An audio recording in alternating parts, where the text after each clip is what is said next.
सतनाम वाहिगुरु साहिब जीओ। गुरु करी बनेवार,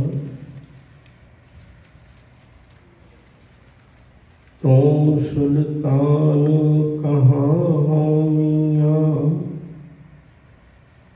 तेरी कबनो वडाई।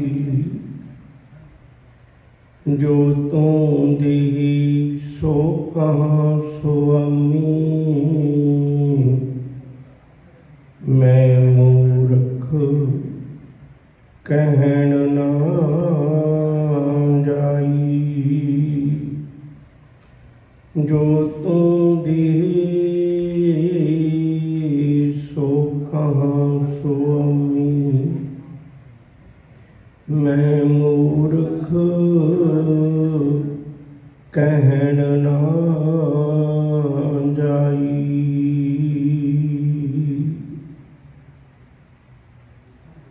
धन गुरु ग्रंथ साहिब सच्चे पातशाह जी पावन चरणों में जुड़ मिल बैठे सत्संगी प्यारे,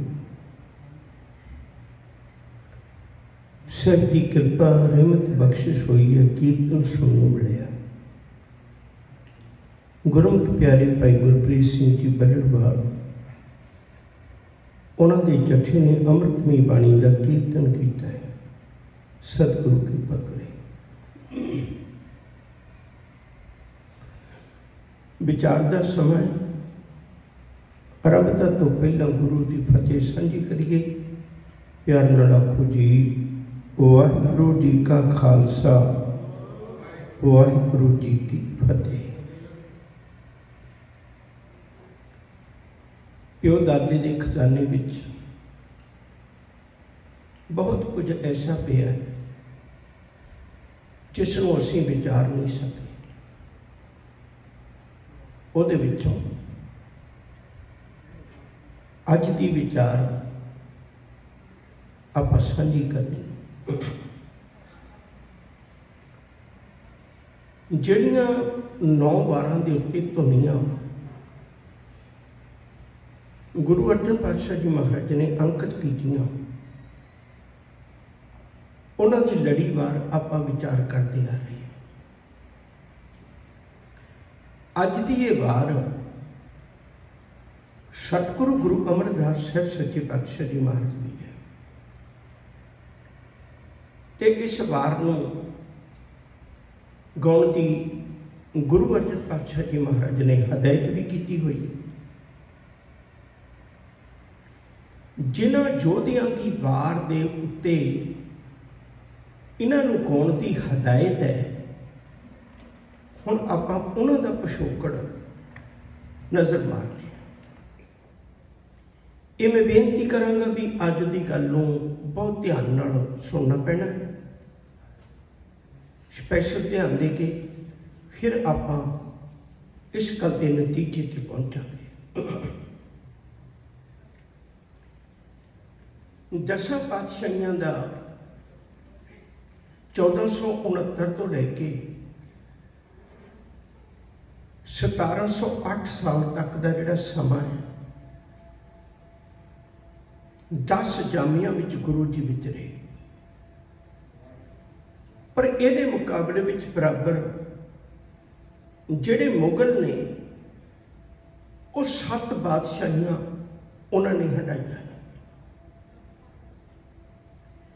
सब तो पहला मुगलों तो पहला इत्थे लोधियां दा राज सी।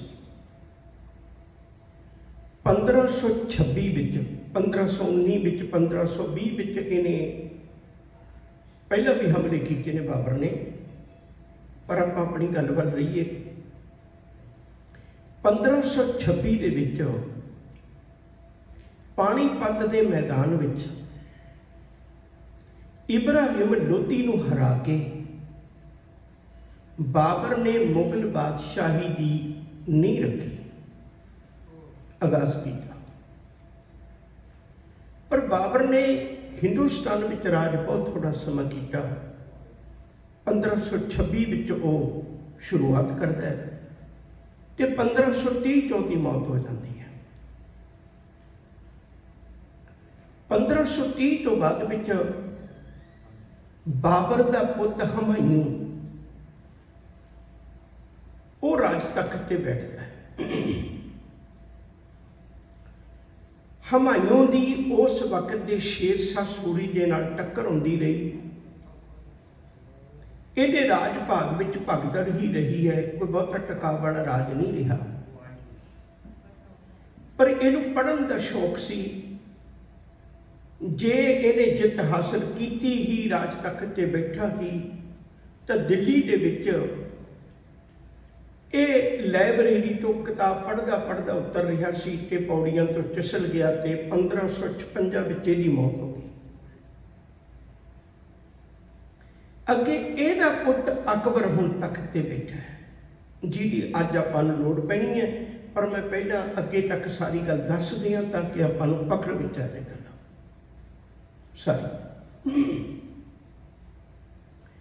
1556 तो लेके लगातार 1605 तक अकबर बादशाह तख्त ते बैठा। इन्हें 49 साल 49 इन्ना साल इन्हें राज किया है। यही गल ते अपने आना वापस, पर मैं बेनती करते हैं पहले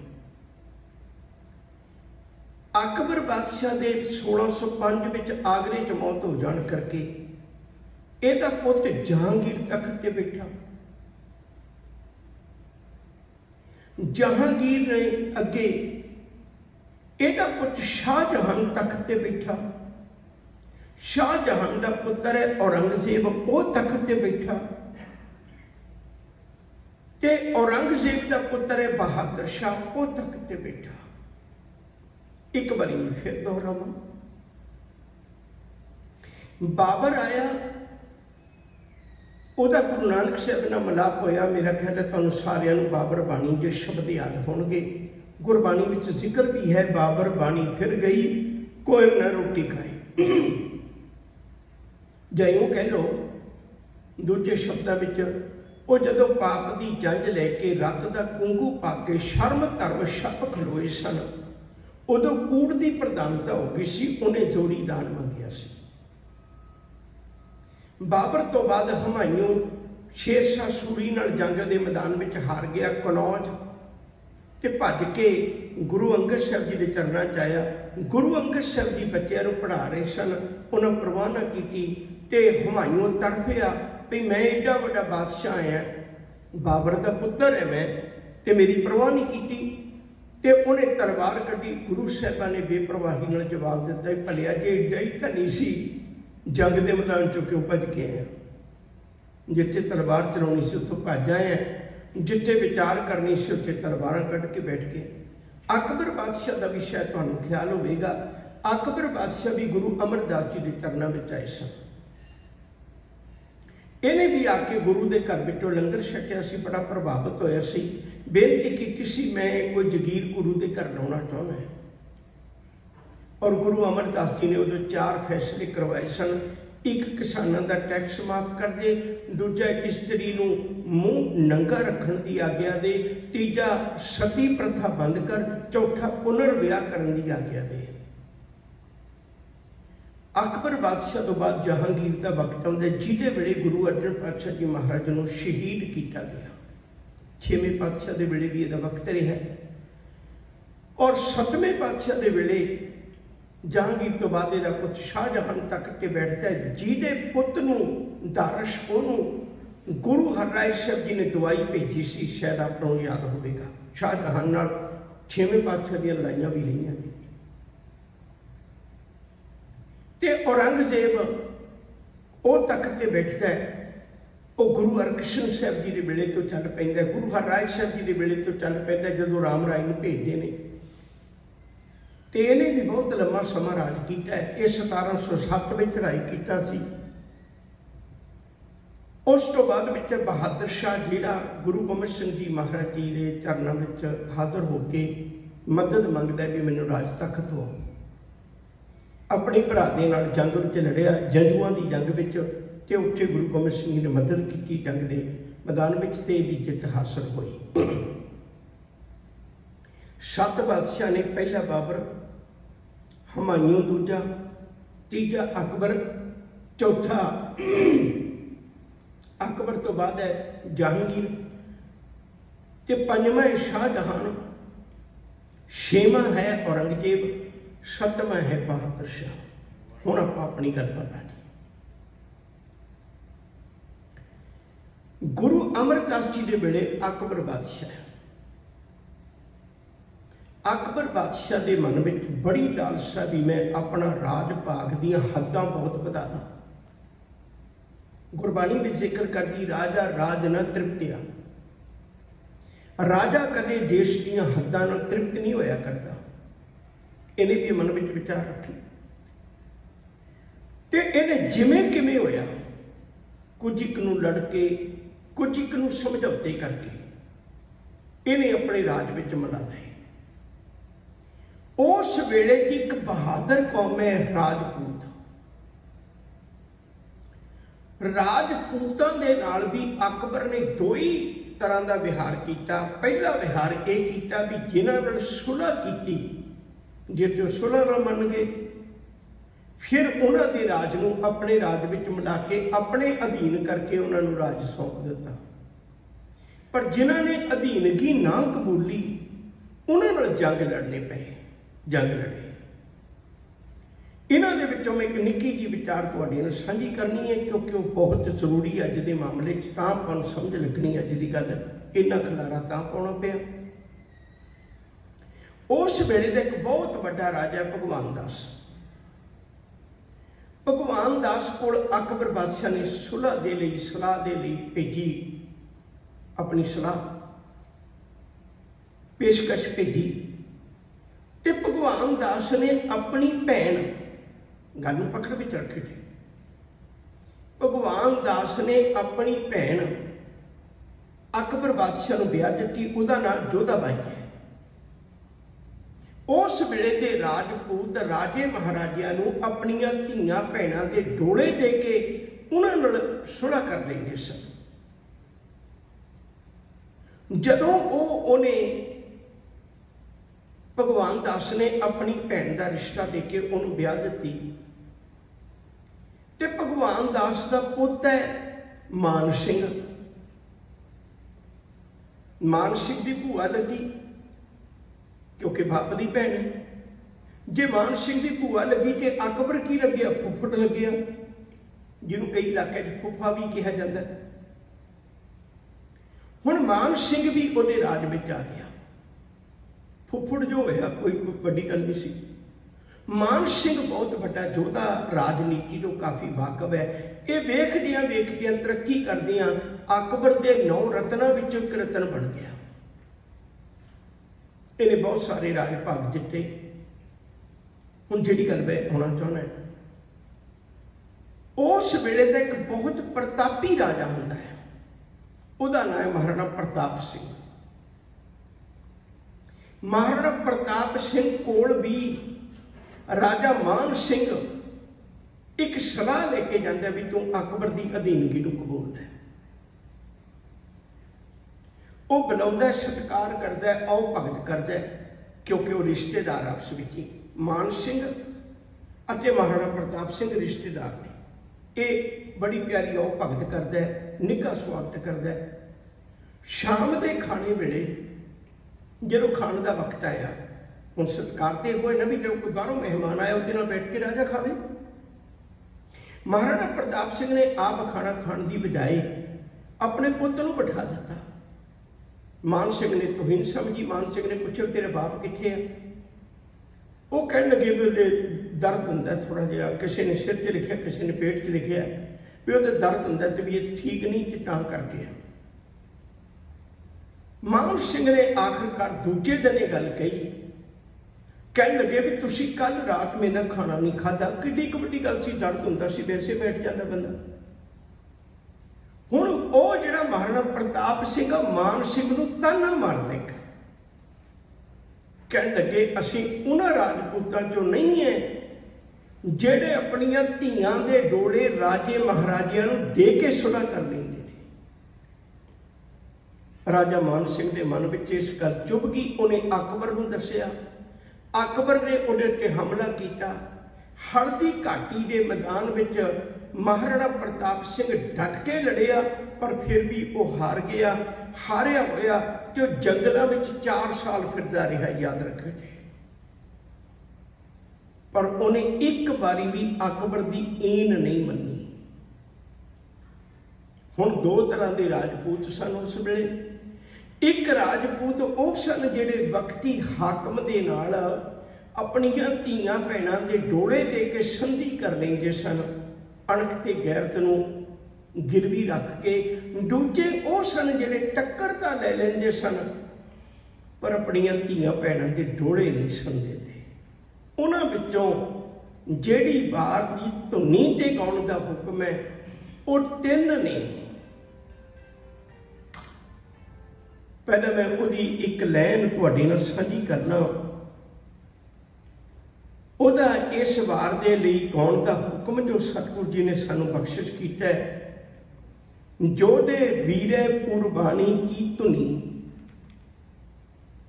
पुरबाणा इन्हां दे बाप दा नाम है। जोध ते वीर 2 राजपूत पुत ने, पुरबाणी ने। हुण ये अणखी ने, जोधे ने, इन्हां नूं घर च रहना औखा कर दिता अकबर ने। ये जंगलों च चले गए। जदों कदे शाही खजाना जाना, जदों एक दूजे इधर उधर शाही खजाने जाते होंदे सी, जिवें अकबर बादशाह कदे राजधानी आगरे बना लैंदा ते कदे दिल्ली बना लैंदा सी। उदों शाही खजाने जाया करते सन। ये लखी जंगल का जिक्र किया ज्ञानी हरबंस सिंह होरां ने। जदों भी खजाने इधर उधर जाते सी तां ये जोध अते वीर, ये दोवें जने राह विचों खजाने लुट के गरीबां नूं वंड दिया करते सी। तां ये डाकुआं वाली वृत्ति दे, पर हर दिल विच इन्हां दा बड़ा प्यार सी। लोग बड़ा प्यार करते सन इन्हां नूं, क्योंकि काम तां चंगी कर रहे सन। इन्हां ने जदों खजाने लुटने, अमीर लोगों नूं लुटना, इहो जे जिहड़े अकबर दे खुशामद पसंद बंदे होंदे सी, उन्हां लोगों नूं लुटना ते लुट के उन्हां दा पैसा गरीबां च वंड देना। ये गल्लां अकबर नूं कई बारी खबरां पहुंचदियां रहियां। अकबर बादशाह ने मुड़ के कोशिश की भई इन्हां दे नाल सुलह करने वास्ते बंदे भेजे भी, तुसीं किसी तरीके मेरे राज में आ जाओ, मैं तुहानूं उच्चे रुतबे दे के सन्मान करांगा। इन्हां ने भी महाराणा प्रताप सिंह वर्गा जवाब दिता सी, जिहड़ी मैं गल करनी चाहुंदा। इन्हां आखिया सी, भलिया राजनीति की कूड़ी इस जिंदगी विच असीं वो राजपूत नहीं है जिहड़े अपने धीआं दे डोले दे के तेरे नाल फैसला कर लईए। अकबर बादशाह नूं इह गल चुभी। उन्हें बहुत सारिया फौजां दे के ते इस जोधे ते वीरे, वीर ते जोध, जोधे ते वीरे इक्को ही नाम है, इक्को नाम की गल है। 2 सखे भरा ने, मैं फिर दोहरावां। वीर या वीरा, जोध या जोधे इक्को ही चीज़ है। इन्हां दे नाल जंग लड़न वास्ते भेजिया, बड़ा डट के लड़े, बहादुरी अणख ते गैरत दे नाल इन्हां ने शहादतां प्राप्त कीतियां ते उस वेले इहनूं ढाडियां ने गाया। मैं एक बार फिर दोहराउणा चाहुंदा। तुसीं सोच के देखो, जिहड़ा अकबर बादशाह इहो जिहा है ते उस वेले ढाडियां दी ये वार दा गाउणा अपने आप में एक मिसाल है भी किहो जे निर्भाव प्रचारक होंदे सन उस वेले। वो डरदे नहीं सन अकबर बादशाह तो भी। उन्होंने इन्हां जोध ते वीर दी उस वेले वार गाई। ये अकबर बादशाह गुरु अमरदास जी के वेले है। गुरु अमरदास जी ये वार उचार रहे हैं ते गुरु अर्जन पातशाह जी ने उस वेले लोकां विच बड़ी प्रसिद्ध हुई इस वार की धुनी ते गाउण दा हुक्म गुरु ग्रंथ साहब जी की पवित्र बाणी में भाई गुरदास जी को लिखवाया। उन्होंने जिक्र योधे वीर पुरबाणीए दो गल्लां करन करारियां। उन्होंने बड़ियां टणका के गल्लां कीतियां। अकबर बादशाह की खुशामद नहीं की, उन्होंने गुलामी नहीं की। कहते इत्थे बस नहीं, फौजां चाढ़ियां बादशाह अकबर ने भारियां। जदों ने गल ना मनी तो फौजां चाड़ के अकबर बादशाह ने बहुत ज़्यादा ते इस जंग लड़िया। नहीं मानते तो फिर इस जदों उन्होंने इस जंग दे विच सन्मुख होए राजपूत छुतरी रणकारियां, कहते वो राजपूत भावें उन्होंने को फौजां घट ने, भावें उन्होंने को साधन घट ने, पर अणख ते गैरत का मुल नहीं हुंदा। लोग मर्दां दीयां वारां गाउंदे ने, संसार उन्हां योधियां दीयां गाथावां पाउंदा है। ते उन्होंने बिना कोई परवाह मन्निया, बिना कोई खुशामद कीतियां जंग लड़िया ते आखिर जंग के मैदान में जित हासिल की ते उन्होंने शहादतां प्राप्त कीतियां। इंद्रा सने अपशरा मिलकर जुहारियां। कह लगे इउं प्रतीत होंदा है, ये एक अलंकार है, कवियों का अपना अंदाज होंदा है। कहते इउं लगता है जिवें इंद्र अते अपशरा उन्हां योधियां नूं, उन्हां सूरबीरां नूं मान लो नमस्कार करते होण। उन्होंने सुहार का मतलब होंदा है नमस्कार करनी। उन्होंने नमस्कार करते हो भी तुहाडी बहादुरी तो कुर्बान है, जिन्हां ने एडी वड्डी बहादुरी के नाल अपने जीवन की अणख ते गैरत नूं जिउंदा रखिया है। मैं छोटी जी बेनती करके अपनी गल पर वापस आ जाना है। पहले मैं सवार दियां गल्लां पूरियां एक पंक्ति रहिंदी है। कहंदे दोही कीती जोध वीर पातशाही गल्लां सारियां। इन्होंने उस वेले टणका के गल्लां कीतियां, बिल्कुल कोई परवाह ना की। एक बेनती करन लगा, ये मैं हर रोज़ तुहानूं गुरु का सुनेहा भी दिना। ये गल चेता रखियो, गुरु जी ने कितनी वड्डी साडे ते रहमत की। सानू कल्ली जिंदगी सुआसां वाली नहीं दिती, सानू कल्ली जिंदगी खाण पहनण वाली नहीं दिती, सानू अणख ते गैरत वाली जिंदगी दिती है। उहदे विचों बचन भी आखे ने, जे जीवै पत लथी जाए सब हराम चेता किश खाए। और सिख जदों धर्म सीखण जांदा है, उदों दरबार साहब निमरता नाल पौड़ियां उतर के जाता है। पर सिख जदों धर्म धारण करन जाता है, उदों याद रखो जे आनंदपुर साहब की पहाड़ी चढ़ के जाता है। जे दरबार साहब नीवीं थां ते हो सकता है तो आनंदपुर साहब भी नीवीं थां ते हो सकता सी। पर गुरु ने बचन आखे, कहन लगे पुत वे जदों तेरे जीवन में दात आवे, धर्म नूं सीखना होवे ते बड़ी निमरता नाल सीखी। पर जदों धर्म धारण करना है, फिर साडा धर्म वो नहीं है जिहड़ा कल अपनी राखी लई भी, अपनियां धीआं भैणां दी राखी लई भी दूजे आके तरले करदा होवे। नहीं तू दूजियां दियां भी बचाउणियां ने। फिर ये दात बख्शी। होर बेनती करा, तुसी कदे ख्याल करके देखियो, जे गुरु घर में कोई आउंदा है, दरबार साहिब की मैं गल करना, दरबार साहिब कोई आउंदा है तो सारियां नूं खुला सद्दा है, खतरी ब्राह्मण शूद वैश्य उपदेश चौं वर्णां को साझा। उत्थे भीड़ की वखरी लैन हो सकती है, पर कदे जातां वर्णा करके वखरियां नैना नहीं लगियां भी इस जात वाले इस लैन च लगो, इस वाले इस लैन च लगो। सारे आ सकते हैं, कोई वखरेवा नहीं, कोई अमीर है कोई गरीब है, कोई फर्क नहीं। जदों दरबार साहब आवे तो बैठी तेनों बैठ के विचार देंगे, तो बैठी तेनों कड़ा प्रसाद देंगे, तो बैठी तेनों प्यार देंगे, तो बैठी तेनों गुरु दियां असीसां देंगे, तो बैठी तेनों लंगर छकावांगे, तेरे नाल प्यार करांगे। कोई वितकरा नहीं होगा। पर यह गल चेता रखी, जे मत्था टेकण आवेगा तो सारा कुछ मिलेगा, क्योंकि सिख जिहड़ा है वो संत भी है। पर जे तू मत्था लाउण आएगा ना, फिर तेरे नाल गल अकाल तख्त के उत्ते चढ़ के गल करांगे, उच्ची थां ते बैठ के गल करांगे। फिर अकाल तख्त का थड़ा सरकार की राजनीति तो नीवा नहीं होएगा, फिर उच्चा होएगा। अणख ते गैरत वाली जिंदगी। मैं फिर अर्ज करा, जे उस बाटे विच पतासे घोलण दी वो कहानी हुंदी ते आपां नित दिहाड़े देखते हैं ना घरां दे विच ते बंदा कड़छी नाल भी घोल लैंदा,